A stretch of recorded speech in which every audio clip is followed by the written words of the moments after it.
السلام علیکم ورحمۃ اللہ وبرکاتہ۔ محترم ناظرین، کل آئندہ یعنی 9 اکتوبر 2021 کو امیر شریعت کا انتخاب ہونا ہے، جس کے لیے معزز ارباب حل و عقد کو مرکزی دفتر بلایا گیا ہے۔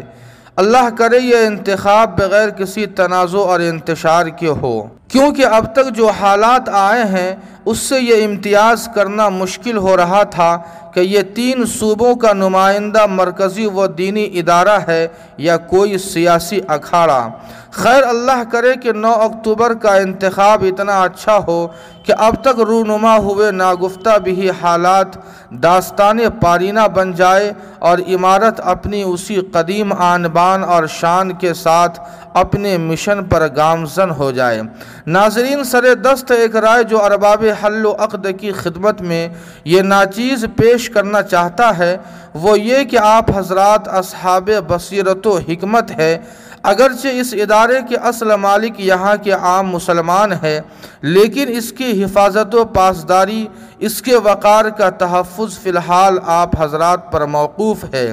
لہٰذا مجھے امید ہے کہ مجلس انتخاب میں تشریف لے جانے سے قبل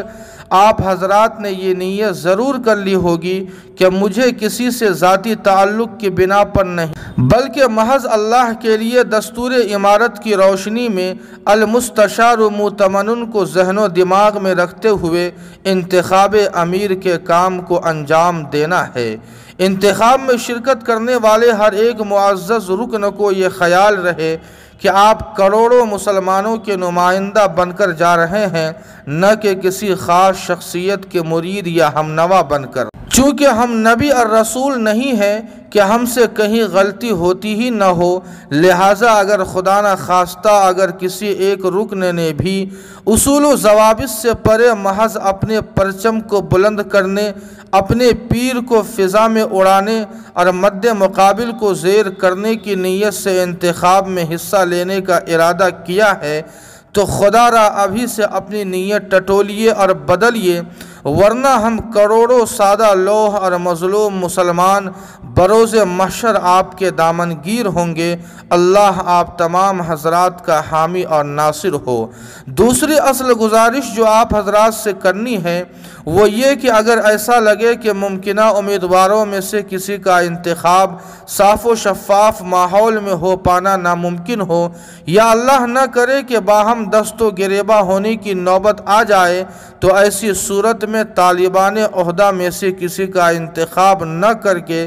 کسی ایسی شخصیت کا انتخاب کیا جائے جو اب تک اس دوڑ میں شامل نہ ہوئی ہو، بشرطے کہ وہ اس منصب عظیم کے لائق بھی ہوں۔ اس لیے کہ بہت سی بے طلب اور بے غرض ہستیاں اب بھی ہمارے دیار میں ہوں گی جو لائق موضوع اور حقدار ہونے کے باوجود اپنے کو کسی عہدے کے لیے پیش کرنا نامناسب تصور کرتی ہوں، لیکن اگر ان کو کسی منصب کے لیے منتخب کیا جائے تو وہ اس کو منصب سمجھ کر نہیں بلکہ ایک ذمہ داری سمجھ کر اپنی ذمہ داری کو ادا کرنے کی کوشش کریں گی۔ ناظرین، اس تحریر کا مقصد نہ کسی کو چھوٹا ثابت کرنا ہے اور نہ بڑا۔ ہمارے لیے سبھی شخصیات واجب الاحترام ہے، لیکن شخصیات سے بڑھ کر ادارہ ہوتا ہے، لہٰذا ادارے کی بقا اور تحفظ تمام امور سے مقدم ہونا چاہیے۔ آخر میں تمام مسلمانوں بالخصوص علماء کرام سے خصوصی درخواست ہے